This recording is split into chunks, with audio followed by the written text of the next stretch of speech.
विवेकहीन होकर केवल देह और इंद्रियों की मांग पर चलना व उनके अनुसार ही जीवन को जीना या भोगना पशुता है।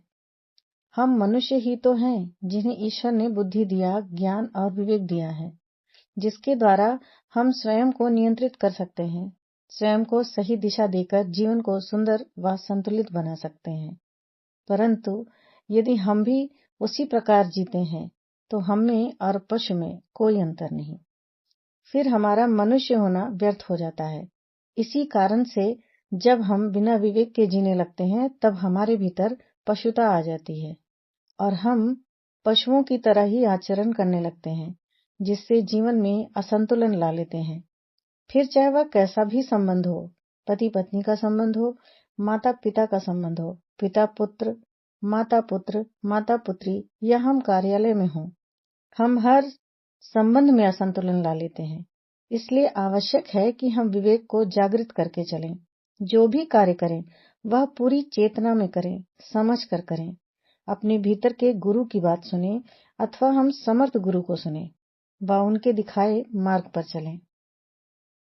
हमारे भीतर ही नकारात्मकता और सकारात्मकता सब कुछ है। यदि हम मानते हैं कि हम बहुत सकारात्मक हैं और अच्छे मार्ग पर चल रहे हैं, फिर भी हमारा आकलन हमें समय समय पर करते रहना चाहिए, क्योंकि हमारे भीतर जो पशु सुप्तावस्था में होता है, एक चूक से वह कब जागृत हो जाए पता नहीं, और हम तो अपने आप को सही समझ रहे होते हैं। इस कारण कब वह हम पर पूरी तरह से आधिपत्य करके हमसे ही पाप कर्म करा जाए, हमें ही नहीं पता होता है। अतः आवश्यक है कि सदैव जागृत रहकर अपना आकलन करते रहें, अपने भीतर के नकारात्मक और सकारात्मक पहलुओं पर ध्यान देते रहें, क्योंकि पल भर की चूक एक साधु को भी पापी बना सकती है। पल भर की चूक में ही प्रेम घृणा में परिवर्तित हो जाता है। परिणाम स्वरूप हम निकृष्ट कार्य करने लग जाते हैं। इसलिए चूकने नहीं देना है अपने आप को। सदैव अपने विवेक को जागृत रखें। जैसे ही नकारात्मकता अपना रंग दिखाए, हम तुरंत उस पर कार्य करें। भीतर पशु और देव भी भीतर, भीतर ही भगवान है। ना कर अहम है नर तू मिथ्या, पल में सब वीरान है। कर विवेक को साथी मन रे, चूक कभी ना हो पाए, वरना यह बेदाग सा दामन क्षण में मैला हो जाए, क्षण में मैला हो जाए।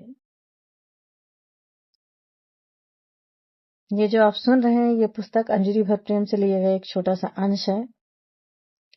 पुस्तक को जरूर पढ़ें और अपने साथियों को भी, अपने मित्रों को, अपने परिजनों को, जिनको भी आप समझते हैं कि उनको पढ़ना चाहिए, उन सबको आप इसको भेंट कर सकते हैं, उन्हें सजेस्ट कर सकते हैं इसको पढ़ने के लिए। बहुत ही प्यारी पुस्तक है।